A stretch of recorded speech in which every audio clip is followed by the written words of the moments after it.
It has been some 4 months since talks broke down between Iran and the international community over Iran's nuclear program. The EU chief director for talks recently returned from Tehran and says that the country is not ready to resume negotiations over its nuclear program anytime soon. But if there is some good news, it is that Tehran has indicated that in the coming days or perhaps the coming weeks, it will be ready to discuss the text that will be put forward with EU officials in Brussels. So far, Iran has refused to return to indirect negotiations with the United States over its nuclear program. And the US has responded by saying that time is running short and time is critical. In the past, Tehran has said that it is willing to resume these negotiations, but hasn't given any kind of timeline. Now, Western diplomats are particularly concerned that the new negotiating team in Tehran, which is headed by a new president, could potentially come forward with new demands that are out of the scope of what was agreed to earlier. And of course, we're talking here about a new president, Ibrahim Raisi, who is much more hardline and anti-Western than his predecessor was. It also comes amid growing concern that within the region itself, the Middle East, Iran is flexing its muscles and growing its influence, particularly in countries like Lebanon, Iraq, and Jordan. And this concern was most vocally expressed by the Israeli Prime Minister Naftali Bennett. He was referring to recent incidents in Lebanon, where you had the gunfights that he has blamed and others on Hezbollah, and also at the recent elections which were held in Iraq, where we have seen the influence of the Iranian Shia militia. To quote the Israeli Prime Minister, both of these were the result of the Iranian touch. At the same time, there was recently a telephone call between the Iranian foreign minister and the Jordanian foreign minister, and both ministers discussed issues of mutual interest, particularly regarding economic opportunities, and they both said that they were keen to develop these relations. The Iranian foreign minister said that Iran is keen on supporting regional cooperation, but that it doesn't want to see any kind of foreign interference. Paul Islier, In Question, Tel Aviv. Latest news between the United States and Iran. Israeli IDF said to resume practicing potential strikes on nuclear facilities. U.S. Iran envoy to meet with European allies during the week. U.S. senators focus on Iran after meeting with UN nuclear watchdog Rafael Grossi. Here is the latest news. From Axios headline, after gold trip, U.S.-Iran envoy to meet European allies. Dated October 20th, 2021. U.S. envoy for Iran, Rob Malley, will meet on Friday in Paris with senior diplomats from France, Germany, and the United Kingdom to discuss the stalemate in the nuclear talks with Iran. Sources briefed on the meeting told Axios. Malley will arrive in Paris after a 4-day trip to the Gulf. Why it matters. The nuclear talks have been stalled since June, and America's Arab partners are extremely concerned by Iran's nuclear advances in recent months. Several Arab countries, including Saudi Arabia, are engaging with Tehran to try to de-escalate regional tensions. What is driving the news? Malley and the State Department's point person on the Gulf, Daniel Binhim, stated that regional tour in Abu Dhabi and met with Emirati National Security Advisor Tatnoon bin Zayed, and Presidential Advisor Anwar Gargash. He also met with Iraqi Foreign Minister Fawad Hussein. The next step was Doha, where they met with Qatari Foreign Minister Mohammed bin Abdulrahman Al Thani, who had spoken a day earlier to his Iranian counterparts. Malley then moved on to Saudi Arabia, in which the most important stop on the trip, considering the U.S.-Saudi strained relationship and the ongoing Saudi-Iranian dialogue. He also discussed Iran's nuclear program and regional activity with Foreign Minister Hassan Faisal bin Faram, per the official Saudi news agency. Malley also spoke by phone with the Foreign Minister of Bahrain. Meanwhile, back in Washington, Secretary of State Antony Blinken met on Tuesday with the head of the UN's nuclear watchdog, Rafael Grossi, to discuss Iran's nuclear program. Iranian President Ibrahim Raisi said on Monday that Iran has never left the negotiating table and is serious about the nuclear talks. He went on to say, for the other side, a readiness to lift sanctions can be a sign of their seriousness. The U.S. and its European allies have accused the Iranians of wasting time and warned that their patience is not unlimited. What is next on the table is Iranian Foreign Minister Hossein Amir Abdollahian told the UN Secretary General in a phone call on Tuesday that Iran's chief nuclear negotiator, Ali Bagheri, would travel to Brussels next week for talks with European Union political director Enrique Mora, who is coordinating the nuclear negotiations. It's unclear if and when the sides will return to Vienna.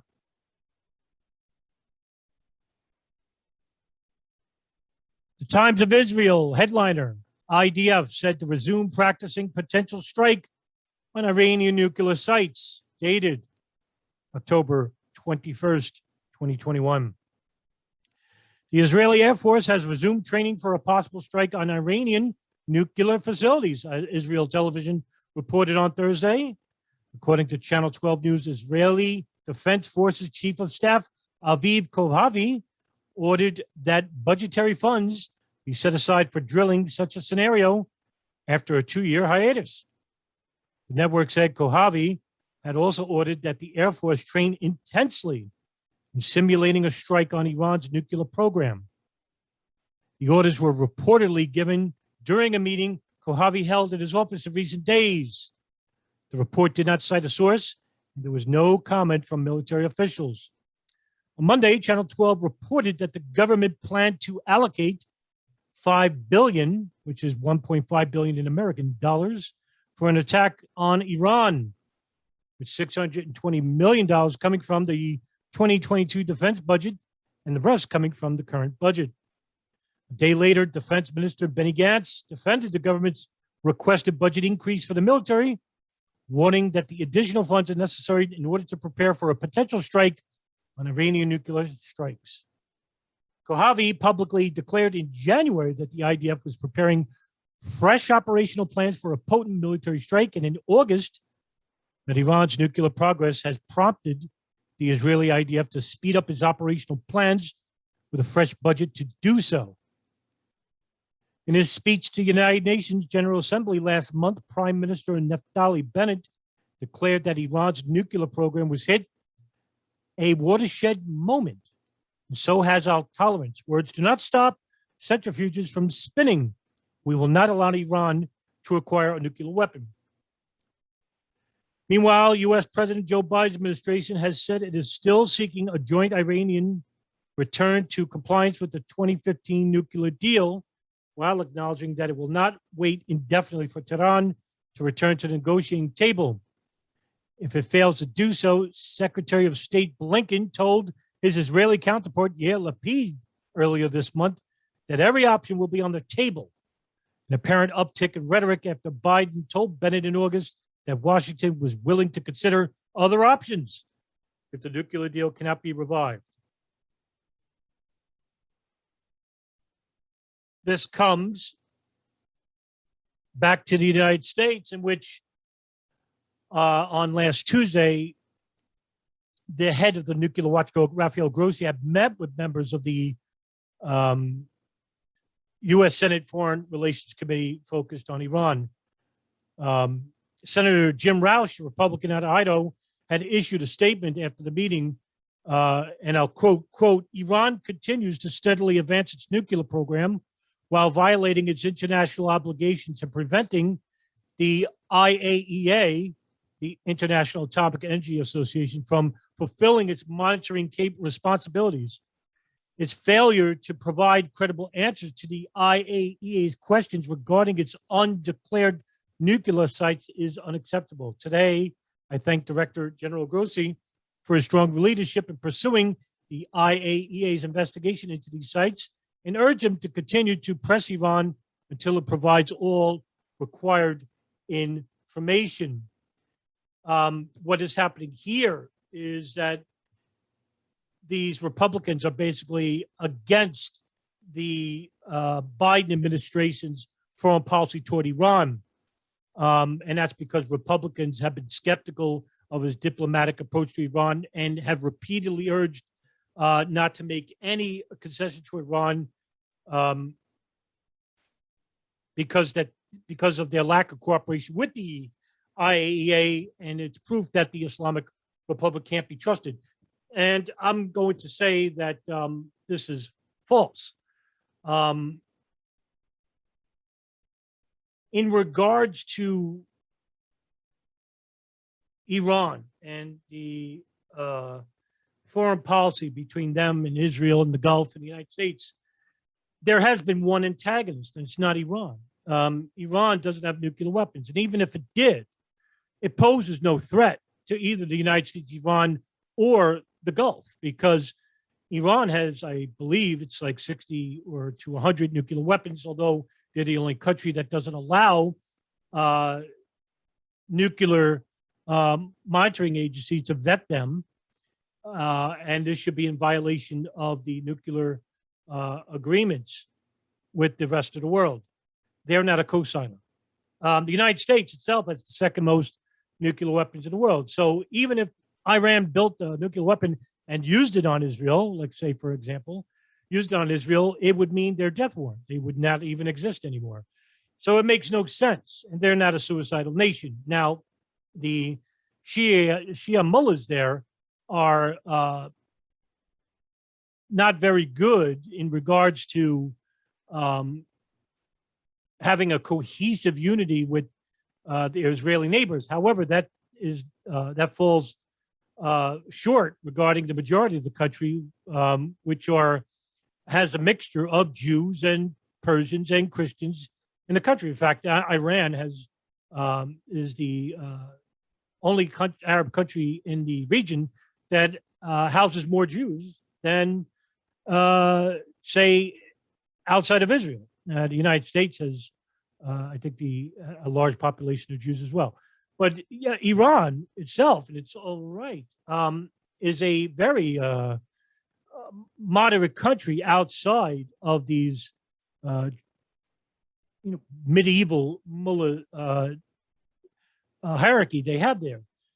However, when it's compared to, say, the medieval thinking of the Salafi minded Saudi Arabians, who have in the past and continue to fund and propagate the Wahhabi ideology, which gave us infamous individuals such as Osama bin Laden and Al Qaeda, Abu Musab al Zarqawi and the Islamic State in the Levant, Abu Bakr al Baghdadi of the Islamic State in Levant,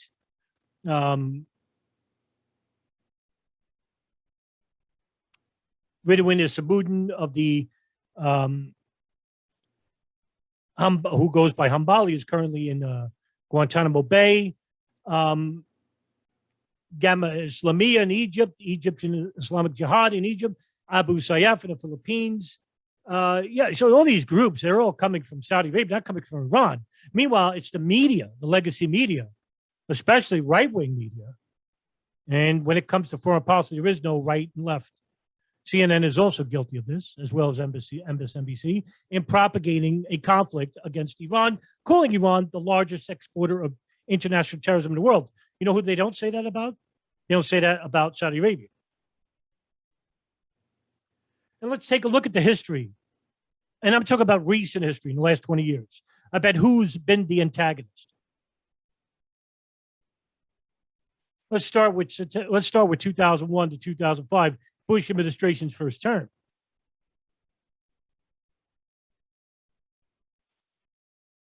After 9/11, it was the Iranians who gave a moment of silence in a soccer stadium with over 100,000 people. It wasn't Saudi Arabia.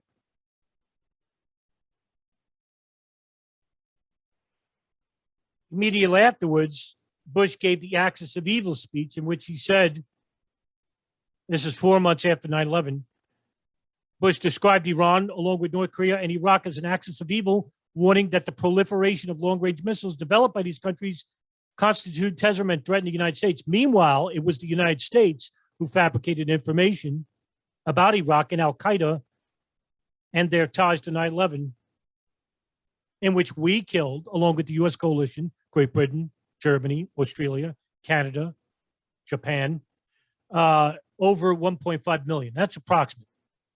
1.5 million dead in Iraq.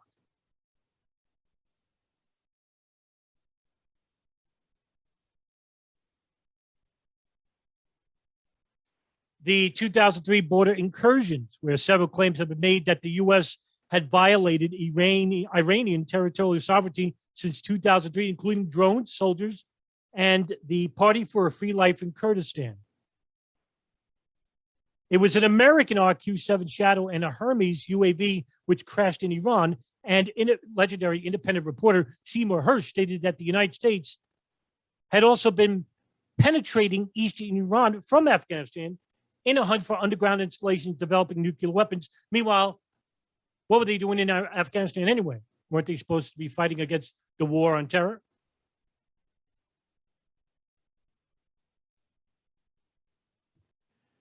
During Bush's administration's second term between 2005 and 2009, it was in August of 2005 that Mahmoud Ahmadinejad, who became Iranian's president, in which he sent a personal letter to President Bush to propose new ways to end Iran's nuclear dispute. Meanwhile, U.S. Secretary of State Condoleezza Rice and National Security Advisor Stephen Hadley both dismissed it as a negotiating ploy and publicity stunt that did not address American concerns about Iran's nuclear program, in which Ahmadinejad later said that the letter was simply an invitation to monotheism and justice, which are common to all divine prophets. Bush's response was a year after this letter that there should have been consequences for Iran's continued enrichment of uranium, in which Bush said that the world now faces a grave threat from the radical regime in Iran. Again, Ahmadinejad invited Bush to a debate at the UN General Assembly that was going to take place on September 18, 2006, and the debate was to be about Iran's right to enrich uranium. Guess what? The invitation was rejected by White House spokesman Tony Snow, who said, there's not going to be a steel cage grudge match between the president and Ahmadinejad. That's coming from White House spokesman Tony Snow, okay? Does that sound like any type of rational thinking? This is what usually happens when you have leaders of different countries and want to talk about or debate about certain issues that would fracture any type of future hegemony in the region between a foreign power and Iran.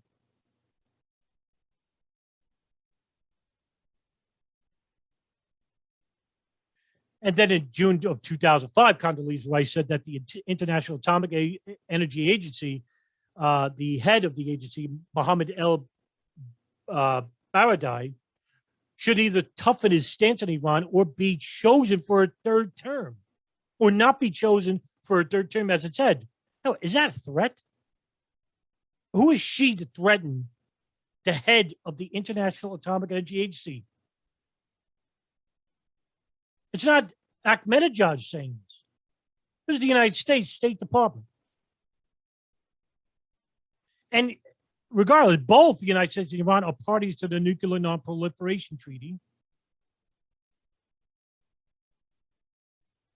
And it was the International Atomic Energy Association Agency, which had stated that Iran was in violation of a safeguards agreement related to the NPT. But under Article 4, the treaty gives non-nuclear states the right to develop civilian nuclear energy programs.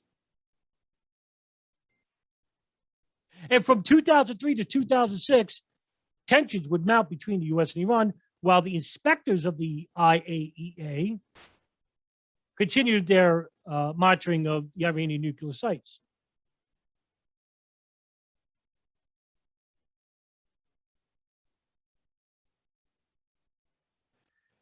But a year later, the Iranians feared an attack by the United States, in which in 2006, the United States passed the Iran Freedom and Support Act, which appropriated millions of dollars for human rights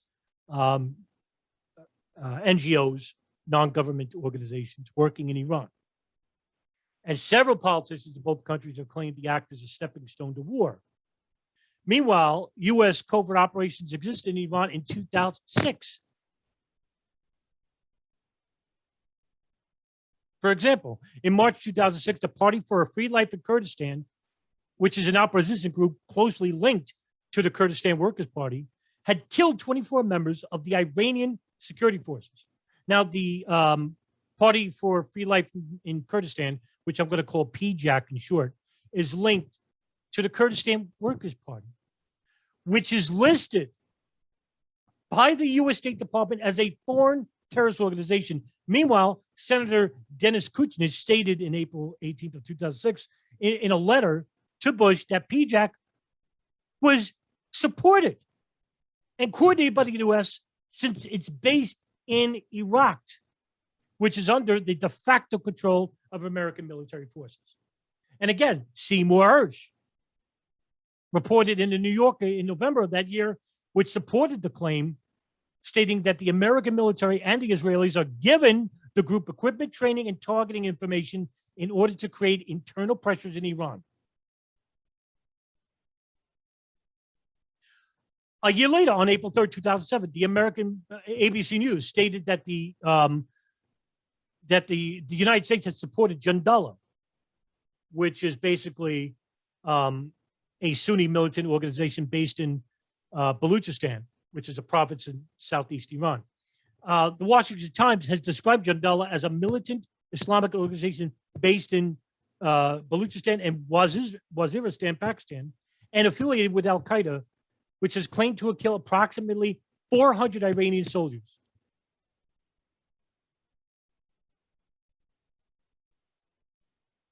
In which it was later reported that the U.S. military and the secret agencies, like the CIA, were funding Jandala. In 2006, sanctions against Iranian institutions, which were pushing for international sanctions against Iran because of its nuclear program, the United States accused Iran of providing logistical and financial support to Shia militias in Iran. And Iran denied this claim, and I would have to believe the Iranians weren't at this point.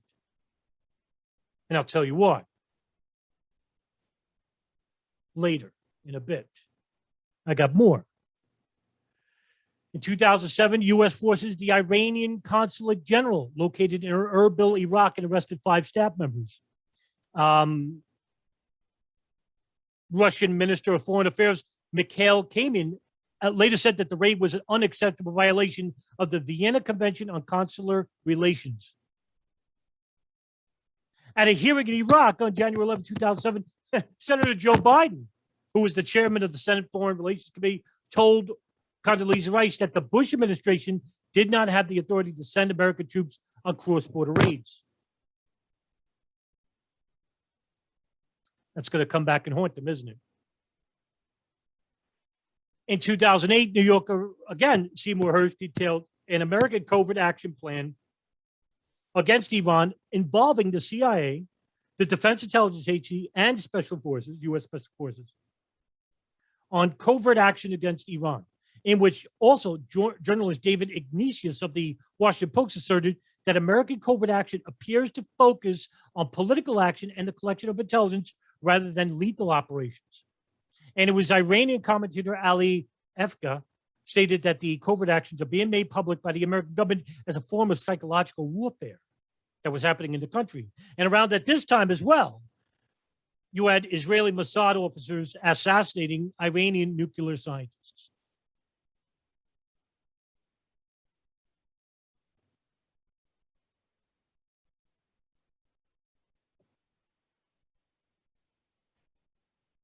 The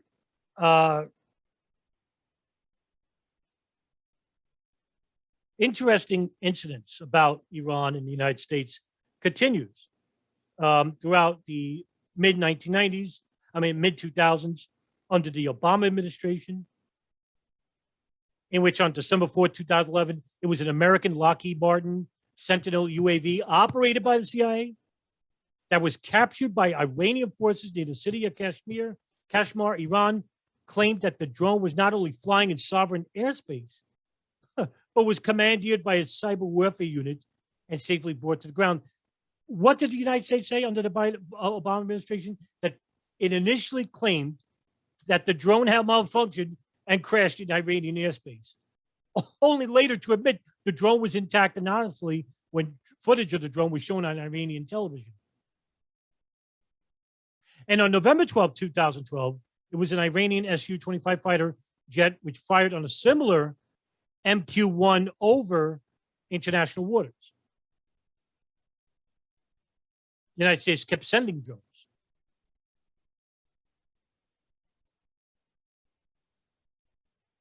On January 3rd of 2012, Iran's Army Chief Ayatollah Saleh warned, "We recommend to the American warship, which is close to the Straits of Hormuz, which passed and went to the Gulf of Oman, not to return to the Persian Gulf." The warship is believed to be the American aircraft carrier, the USS John Stennis,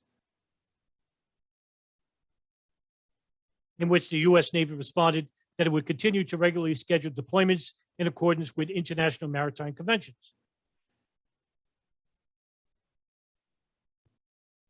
In 2012, the U.S. Navy was warned that Iran was preparing suicide attack boats and was building up its naval forces in the Gulf region. However, the actual ability of Iran to close the strait have been questioned by experts, and there was no verified reports of any suicide attack boats.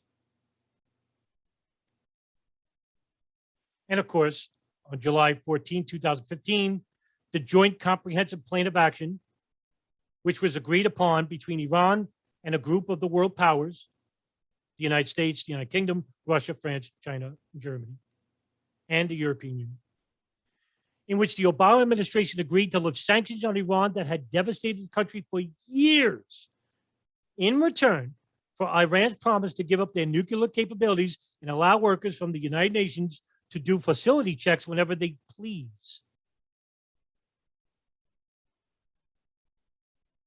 In which, following the deal, the U.S. supported a UN Security Council resolution that endorsed the JCPOA, which is Resolution 2231, on July 20, 2015. And this is something that most right-wingers get wrong. I call these the truthers. In fringe truthers, not real conspiracy theorists. In April 2016, the U.S. Supreme Court ruled Iran must pay almost $2 billion to the victims of the 1983 Beirut-backed bombings. However, in response, Iranian parliament voted a bill that would obligate the government to claim compensation from the U.S. for its hostile actions against Iran, including the 1953 Iranian coup d'etat, which was permitted by the Central Intelligence Agency, and the U.S. support for Iraq during the Iran-Iraq War. Iran had made a deal with the U.S. involving military armaments before the Iranian Revolution and were owed that money. And that money went to Iran in itself, along with compensation and a tax on the money.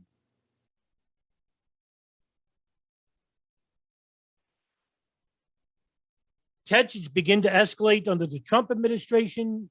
Israel and the Gulf continue to work together because they saw a common enemy in Iran. And basically, up till now, at the present moment, the Iranian deal, the JCPOA, is now void. You had the Gulf of Oman incident in May of 2019, in which foreign commercial ships, including 2 Saudi Aramco oil tankers, were damaged in the Gulf of Oman, blamed on Iran. And who was blaming them? The United Arab Emirates, the United States, the Gulf. Ain't no shock there, because the Gulf and Israel both have largest foreign lobbies inside the United States, giving them millions of dollars. In fact, Saudi Arabia gives tens of millions of dollars to both the Republicans and Democratic senators in the House and Senate to win them over. Israel has its own committee, which is the American-Israeli Public Affairs Committee, which is a lobbying group that advocates pro-Israeli policies, not U.S. policies. Right-wing Zionists, which are the true antagonists in this conflict. I've read you a couple of historical incidents, which it's not Iran that's provoking war. And that the real axis of evil here, in regards to Iran, is the United States, Saudi Arabia, and Israel.